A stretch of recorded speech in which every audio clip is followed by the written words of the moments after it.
In 1989, a night shift janitor walked out of the Riverfront casino with $7.6 million in cash stuffed inside industrial cleaning bags. No alarms sounded, no guards noticed, and no cameras captured the theft. For 25 years, the money vanished without a trace, buried somewhere in the shadows of Detroit's East Side. Then, in 2014, a college student cleaning out his grandfather's basement stumbled upon a discovery that would crack open one of Michigan's most perfectly executed casino heists. The man behind it all had mopped floors, emptied trash bins, and polished slot machines for 3 years, without anyone suspecting he was studying every security protocol, memorizing every guard rotation, and planning the most methodical theft in the state's gambling history. His name was James Bryant, and he understood that the best place to hide was in plain sight. Before we dive deeper into this incredible story, let us know in the comments where you're watching from. We'd love to hear from you. And don't forget to hit that subscribe button so you never miss any of our upcoming videos. The Riverfront Casino stood as Detroit's premier gambling destination in the late 1980s, a gleaming tower of neon and chrome that drew thousands of visitors nightly. Inside, the sound of slot machines mixed with the shuffle of cards and the click of roulette wheels. Money flowed through the building like water, collected, counted, and secured in what management believed was an impenetrable vault system. But James Bryant saw something different when he looked at those same corridors and counting rooms. He saw opportunity. Bryant had been hired as part of the overnight cleaning crew in early 1986. On paper, he was just another face in the janitorial staff, arriving at midnight and leaving before dawn. He carried no criminal record, had solid references from previous cleaning jobs, and impressed supervisors with his reliability and attention to detail. What they didn't know was that Bryant possessed something far more valuable than experience with industrial floor buffers. He had patience. For nearly 3 years, Bryant quietly observed the casino's inner workings. He learned which supervisors cut corners on security checks, which guards fell asleep during their shifts, and which managers trusted their procedures so completely that they never questioned the familiar sight of a janitor pushing a cart through restricted areas. More importantly, he discovered the casino's most critical vulnerability, the gap between the counting room protocols and the actual human behavior of the people running them. The counting room operated on a precise schedule. Every night at 2:30 a.m., after the last gamblers had stumbled out and the slot machines had been emptied, teams of counters would process the day's take. Bills were sorted, verified, and bundled into canvas bags marked for armored car pickup at 6 a.m. The room itself was secured with electronic locks, motion sensors, and supposedly foolproof procedures. But Bryant noticed something the security consultants had missed during their assessments. The cleaning crew was scheduled to service the counting room at 3:45 a.m., during a 15-minute window when the counters took their mandatory break. This timing was deliberate, designed to minimize interaction between cleaning staff and money handlers. But in practice, the break often ran longer as counters stepped outside to smoke or grab coffee from the employee lounge. The room would be left temporarily unattended, with only the electronic systems monitoring the space. Bryant realized that those extra minutes, combined with his legitimate access to the area, created a window of opportunity that existed nowhere else in the casino's security framework. He began timing the breaks with obsessive precision, noting which nights the counters lingered longest, and which supervisors were most likely to be distracted by paperwork or phone calls. The plan that emerged wasn't born from desperation or impulse. Bryant understood that a successful theft required 3 elements: access, timing, and most importantly, a way to move the money without triggering immediate suspicion. He spent months working out each detail, testing theories during his regular cleaning duties, and identifying the exact sequence of actions that would give him the best chance of success. Bryant's breakthrough came when he realized the casino's own procedures could be turned against them. The counting room generated enormous amounts of waste paper, damaged bills, torn receipts, betting slips, and various administrative documents that were shredded and disposed of nightly. This waste was collected in large industrial bags and wheeled out through service corridors to a loading dock where it was picked up by a contracted disposal company. The disposal process was routine and largely unmonitored. Guards checked identification badges at the main exits, but service areas received minimal attention. The assumption was that nobody would try to steal garbage, and the industrial cleaning bags were too bulky and obvious to conceal anything valuable. Bryant saw this assumption as the foundation of his entire operation. Over several weeks, Bryant began modifying his cleaning supplies. He acquired additional industrial bags that were identical to those used for waste disposal, but reinforced with plastic sheeting to prevent tears. He practiced loading and unloading them during his shifts, timing how long it took to fill a bag with bundled cash and seal it properly. He mapped the exact route from the counting room to the loading dock, noting which corridors had camera coverage and which were monitored only by motion sensors. The most critical element was timing. Bryant calculated that he would have approximately 8 minutes from the moment he entered the counting room until the counters returned from their break. In that window, he needed to identify the highest value bundles, transfer them to his prepared bags, replace them with shredded paper to maintain the correct weight and appearance, and exit the room without leaving any trace of his presence. He practiced the sequence during quiet moments of his regular shifts, using bundles of cleaning rags as stand-ins for cash. He timed himself emptying trash bins, moving through doorways with loaded carts, and navigating the service corridors under various lighting conditions.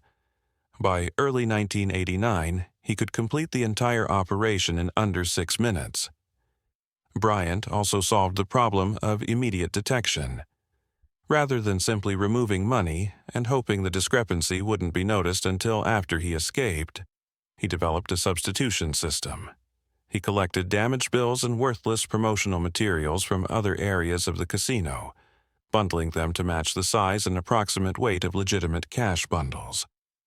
When placed quickly into money bags, these decoys would pass casual inspection but would collapse under detailed scrutiny. The genius of this approach was that it bought time. Even when counters returned from their break and resumed processing, they wouldn't immediately realize anything was missing. The bags would feel roughly correct, the count would appear normal, and the theft might not be discovered until the armored car crew attempted to verify the contents hours later. By then, Bryant would be long gone. As winter turned to spring in 1989, Bryant felt ready to execute his plan. He had studied every variable, accounted for every contingency he could imagine, and convinced himself that the risk was manageable. The casino had never experienced a theft of this magnitude, and their security protocols were designed to prevent armed robberies and cheating schemes, not systematic infiltration by trusted employees. What Bryant couldn't have anticipated was how the discovery of his crime, 25 years later, would reveal not just the mechanics of the theft, but the intricate web of decisions and coincidences that had kept the money hidden for decades. The story was far from over when he walked out of the riverfront casino that night in 1989, carrying industrial bags filled with more cash than most people would see in a lifetime. The night of March 15, 1989, began like any other for James Bryant. He clocked in at the riverfront casino at 11:47 p.m., nodded to the security guard who barely looked up from his crossword puzzle, and collected his cleaning cart from the maintenance closet. His uniform was pressed, his identification badge prominently displayed, and his demeanor gave no indication that this would be the night he had been preparing for over the past 3 years. Bryant followed his usual routine with mechanical precision. He started with the gaming floor, methodically working his way through rows of slot machines and card tables. He emptied ashtrays, wiped down surfaces, and vacuumed carpets while the last stragglers finished their drinks and cashed in their chips.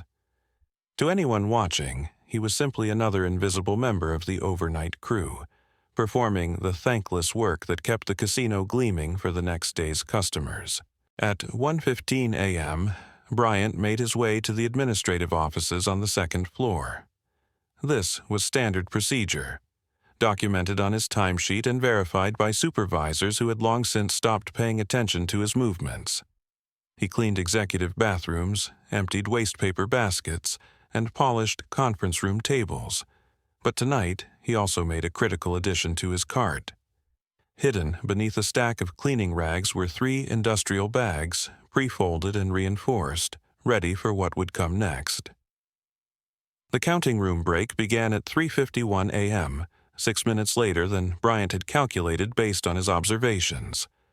Marcus Williams, the lead counter, announced to his team that they were ahead of schedule and could take an extended 15-minute break. Bryant watched from the hallway as Williams and 3 other counters filed out, heading toward the employee lounge for coffee and cigarettes. Bryant waited exactly 2 minutes before approaching the counting room door. His keycard, legitimate and assigned to him for cleaning purposes, unlocked the electronic system without triggering any alarms. He entered the room and immediately began the sequence he had rehearsed hundreds of times in his mind.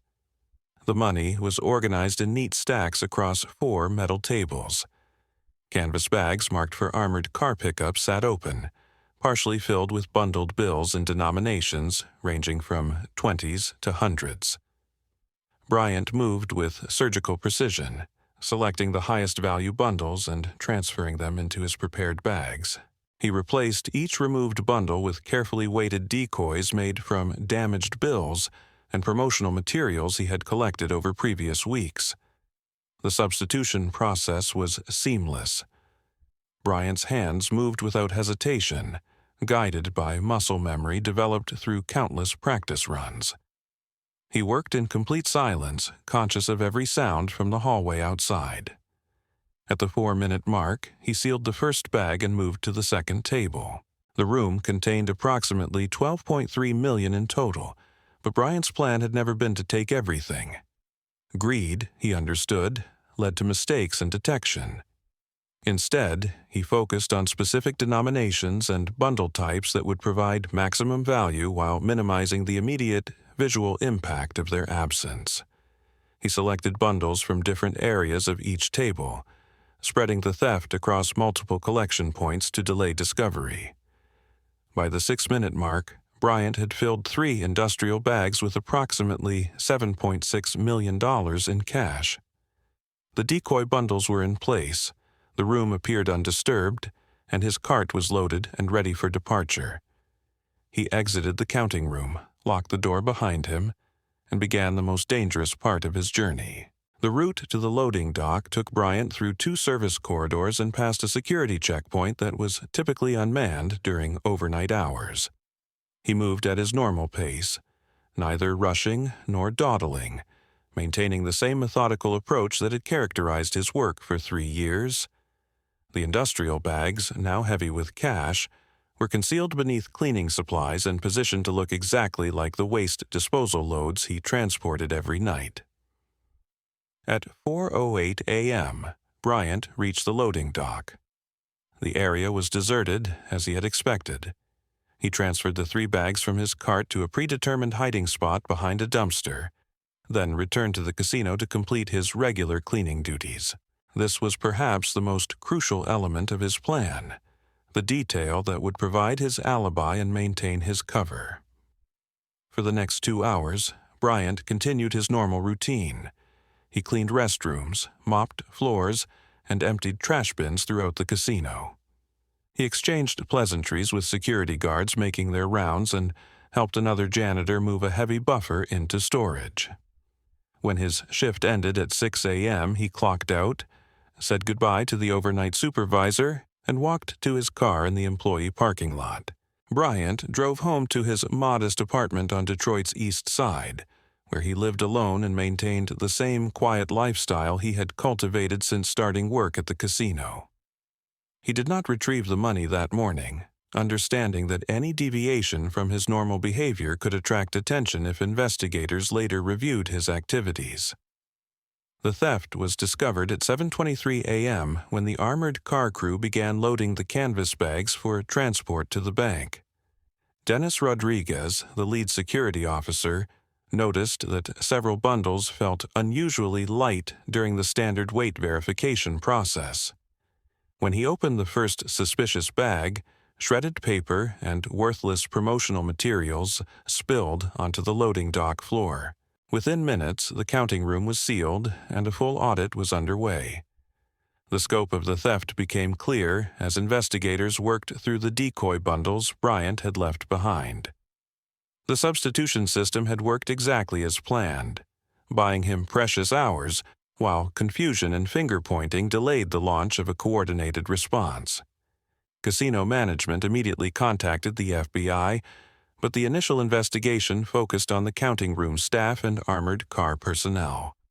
Bryant's name didn't surface until the third day of interviews, when investigators began questioning the cleaning crew as part of their comprehensive review of everyone with access to the facility. When FBI agents knocked on Bryant's door, he answered calmly and cooperated fully with their questions. He provided his work schedule, explained his duties at the casino, and expressed shock that such a theft could have occurred. His apartment showed no signs of sudden wealth. His bank account contained only his regular paycheck deposits, and his demeanor suggested nothing more than concern for his job security. The investigation continued for months, but without physical evidence or witness testimony connecting Bryant to the crime, agents were forced to explore other theories. The case file grew thick with interviews, financial records, and surveillance footage that revealed nothing useful. Bryant had executed his plan flawlessly, leaving investigators with a perfectly orchestrated theft and no viable suspects. What made Bryant's success even more remarkable was his discipline in the aftermath. The money remained hidden for weeks while he continued reporting to work, maintaining his normal schedule, and giving no indication that his life had changed. He understood that patience, the same quality that had enabled the theft, would be essential to avoiding detection in the months and years that followed. The $7.6 million had vanished as completely as if it had never existed, buried somewhere in Detroit's sprawling urban landscape, and protected by the silence of the only person who knew where it lay hidden. 3 months after the theft, Bryant made his first move. On a humid June evening, he drove to an abandoned industrial area near the Detroit River, retrieved the 3 bags from their temporary hiding place, and began the next phase of his plan. The money couldn't stay in one location indefinitely, and Bryant had identified several secure sites throughout the city where portions of the cash could be stored separately. His strategy was methodical distribution. Rather than keeping the entire sum in one vulnerable location, Bryant divided the money into 12 separate caches, each containing between $500,000 and $800,000. Some were buried in remote sections of city parks. Others were sealed in waterproof containers and hidden in abandoned buildings scheduled for demolition. The largest portion, nearly $2 million, was concealed in a location that Bryant considered absolutely secure. That location was his grandfather's house on Mack Avenue, where Bryant had spent summers as a child, and where old Isaiah Bryant still lived alone at age 78. The elderly man suffered from early-stage dementia and rarely ventured into his basement, which had become a storage area for decades of accumulated belongings. Bryant knew the layout intimately and understood that his grandfather's failing memory made it the perfect hiding spot. Working during late-night visits under the pretense of helping with household repairs, Bryant created a false wall in the basement's southeast corner. Behind this wall, he constructed a climate-controlled chamber using materials purchased with cash from different hardware stores across the city. The space was small, perhaps 4 feet square, but large enough to hold sealed containers protecting the money from moisture and deterioration. The construction took nearly 2 months to complete.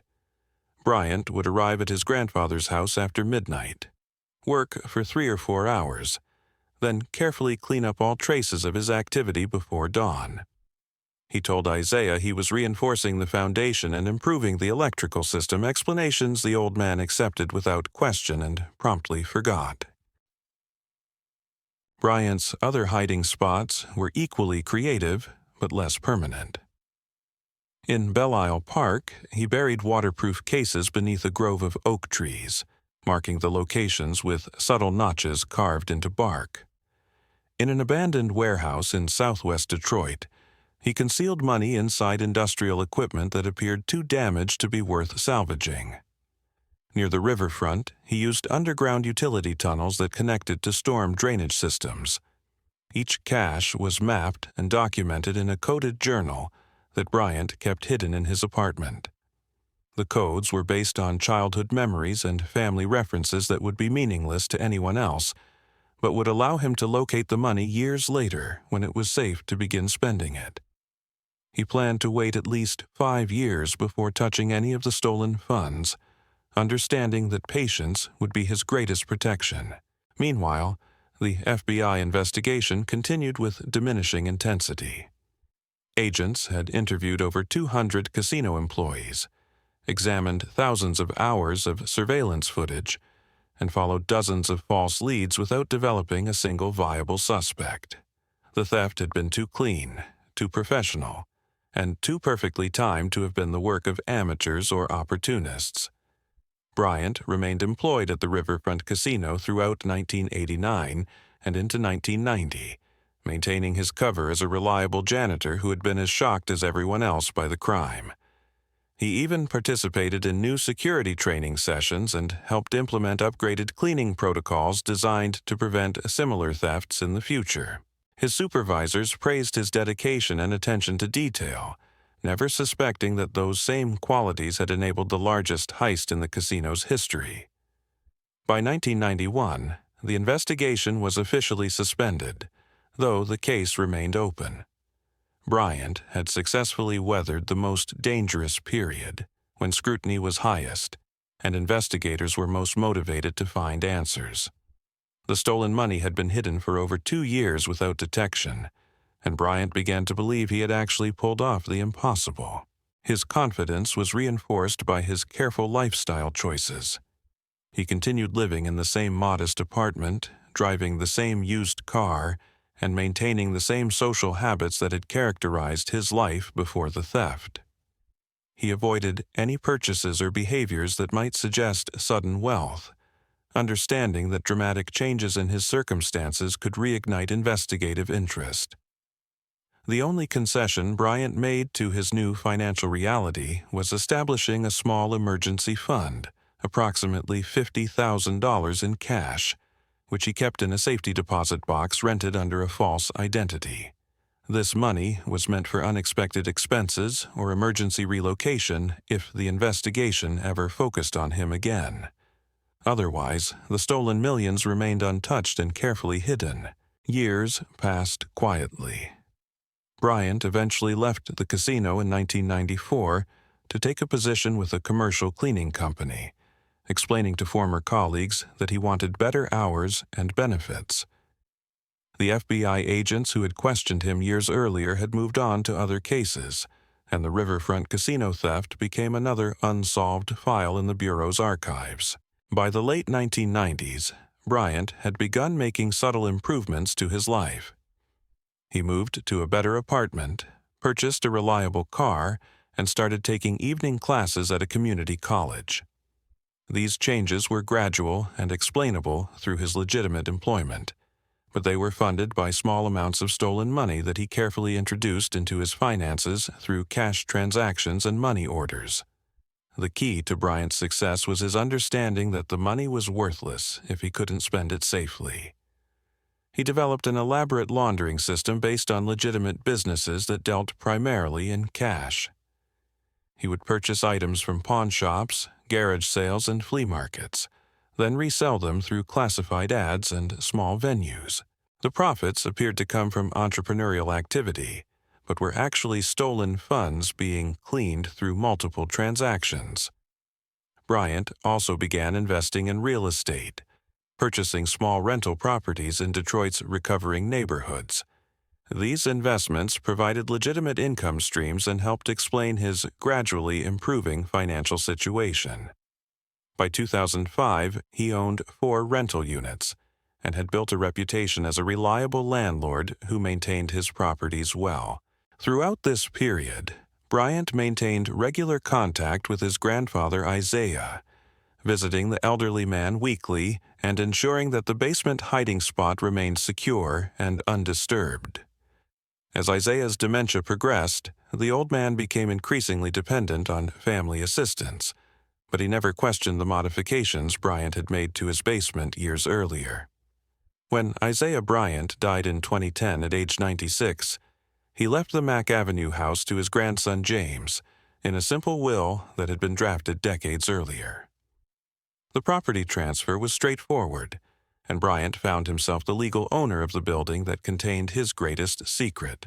He continued using the house as a rental property, understanding that maintaining tenants would provide additional security for the hidden money. For 25 years, Bryant's plan had worked flawlessly. The money remained hidden, the investigation had been abandoned, and he had successfully integrated portions of the stolen funds into his legitimate financial activities. He had transformed himself from a casino janitor into a modest real estate investor, all while keeping the secret that had made it possible. But secrets have a way of revealing themselves through the most unexpected circumstances.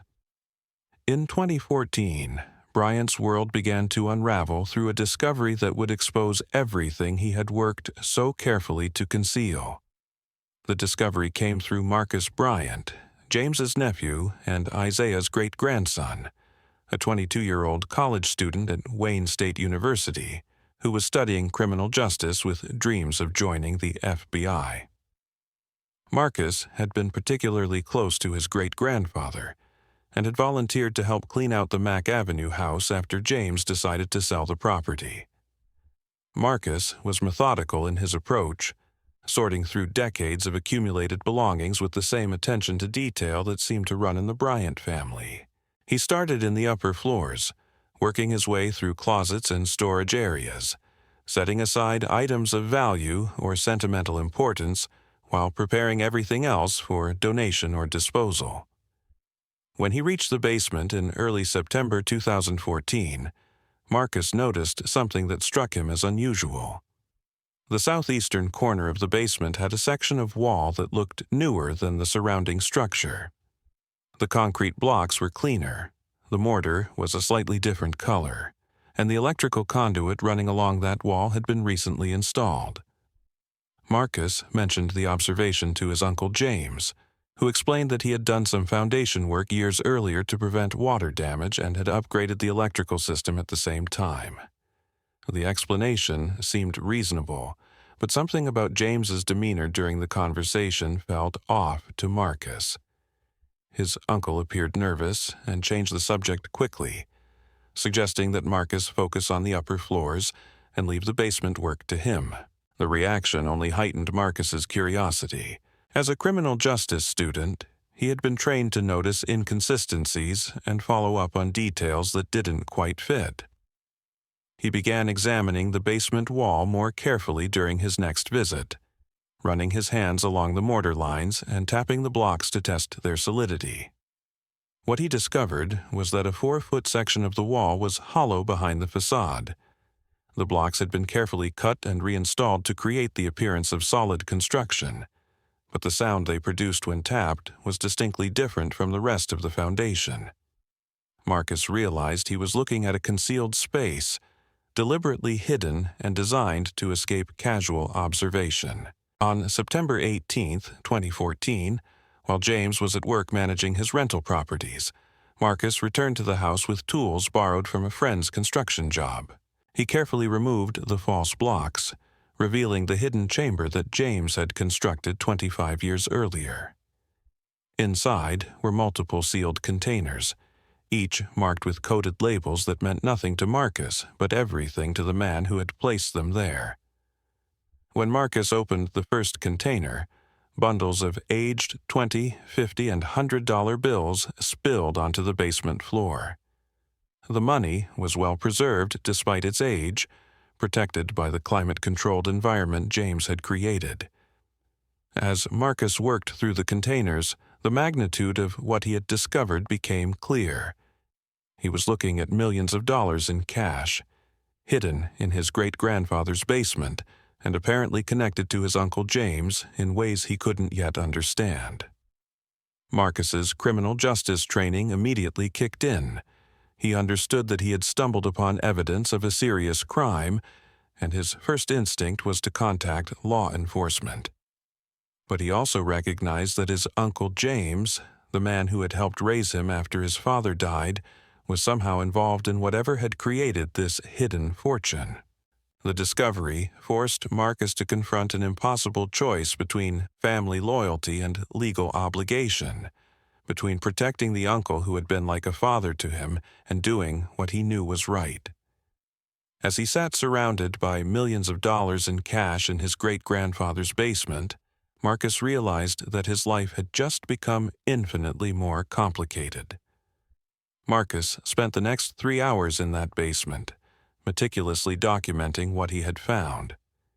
He photographed each container, counted the bundled bills, and tried to make sense of the coded labels that accompanied each cash. The total amount was staggering, well over $2 million in cash that had been carefully preserved and systematically organized. As a criminal justice student, Marcus understood the implications immediately. This wasn't someone's life savings hidden from banks or tax authorities. The sheer volume, the professional packaging, and the elaborate concealment suggested something far more serious. This was the proceeds of a major crime, hidden with the kind of precision that indicated long-term planning and execution. The coded labels provided the first real clue to the money's origins. Each container was marked with combinations of letters and numbers that initially appeared random, but Marcus noticed patterns as he studied them more carefully. Some codes included dates from the late 1980s, while others referenced locations around Detroit that he recognized from his childhood. Marcus's phone buzzed with a text from his Uncle James, asking about his progress with the house cleaning. The message, innocent under normal circumstances, now felt loaded with potential meaning. Marcus realized that James might return to check on his work, and the thought of explaining what he had discovered filled him with dread. Working quickly, Marcus replaced the money in its containers and carefully reassembled the false wall. He left no trace of his discovery, understanding instinctively that he needed time to think before taking any irreversible action. The secret that had remained hidden for 25 years was now shared by 2 people, and Marcus wasn't sure what that meant for either of them. That evening, Marcus sat in his dormitory room, staring at the photographs on his phone and wrestling with questions that had no easy answers. His Uncle James had been a constant presence in his life, the man who had taught him to drive, helped him with homework, and encouraged his dreams of law enforcement. Now Marcus was confronting the possibility that the same man might be connected to a crime significant enough to warrant millions of dollars in hidden cash. Marcus eventually contacted the FBI, providing them with the evidence that would finally close the Riverfront casino case after 25 years. James Bryant was arrested quietly at his apartment, and while he never confessed, the hidden money spoke for itself. The perfect crime had been undone by the one thing Bryant never anticipated: family curiosity and a grandson's sense of justice. Sometimes the past refuses to stay buried, no matter how carefully we try to hide it.